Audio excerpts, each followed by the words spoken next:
Flipbook Gospel, nourishing souls through spoken word.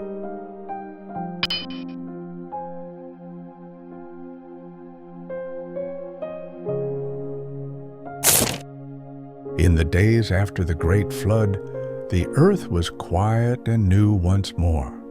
The waters had receded, and Noah's descendants spread across the land, building their homes, tending their fields, and raising their families. They were many, but they spoke with one voice, a single language uniting them as one people. As they journeyed eastward, they came upon a vast and fertile plain in the land of Shinar. The soil was rich, the rivers plentiful, and the land stretched far beyond what the eye could see. It was here that the people stopped, deciding that they would not wander any longer. They would build a great city, a place where all could live together, safe and strong. But in their hearts, a greater ambition took root. It was not enough to build a city for themselves. They wanted to make a name for themselves, to rise above the earth, to reach into the heavens themselves. "Come," they said to one another, "let us make bricks and bake them thoroughly." And so they did.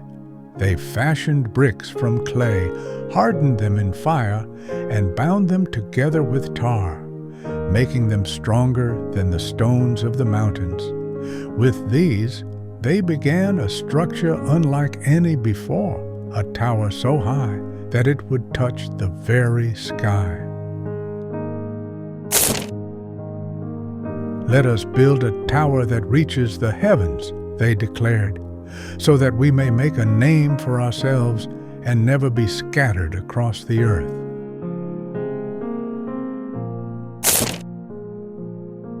It was more than a monument of stone and clay. It was a challenge, a defiance of their Creator. They no longer wished to be under the rule of God. They sought to climb to His very throne, to take for themselves the power of the heavens.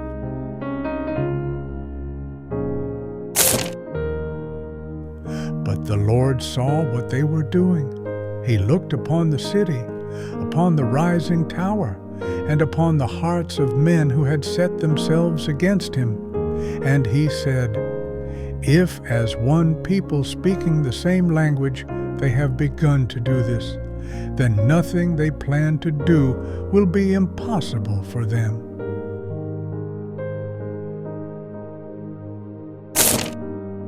It was not the tower itself that troubled the Lord, it was the pride that built it, the arrogance that filled their hearts. They had forgotten who gave them life, who had spared them after the flood, who had commanded them to fill the earth, not gather in one place.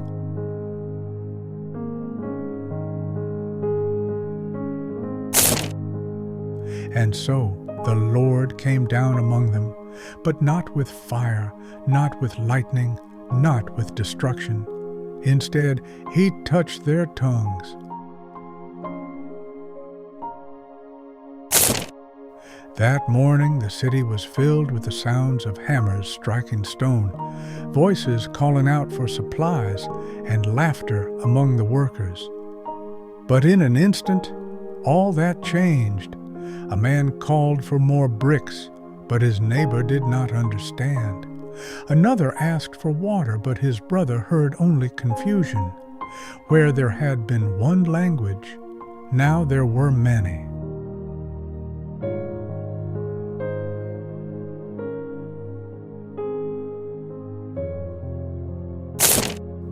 Panic spread like wildfire. Men shouted, gestured, struggled to make sense of the sudden chaos. Families were separated. Friends could no longer speak to one another, and the great work that had united them came to a halt.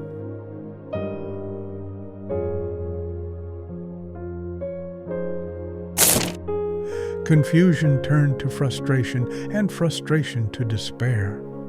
The mighty tower, once a symbol of their power, now stood incomplete, abandoned. The people who had sought to defy God were scattered just as they had feared.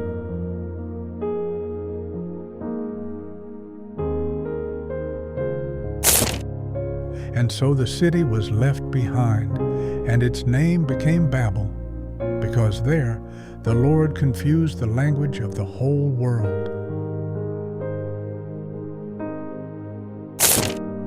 From that day on, nations arose, each with its own tongue, its own culture, its own path. No longer could mankind unite in rebellion against the Almighty. They had been humbled, their pride broken, their arrogance turned to dust.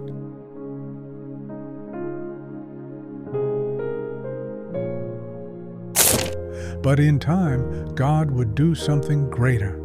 He would bring people together, not through a single language, but through faith. He would speak to them not through bricks and towers, but through His Word.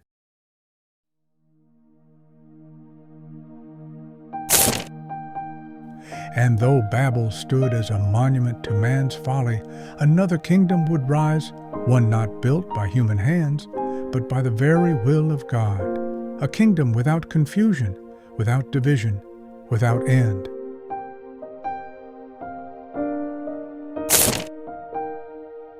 For in the end, no tower, no city, no empire can ever stand against the will of the Almighty.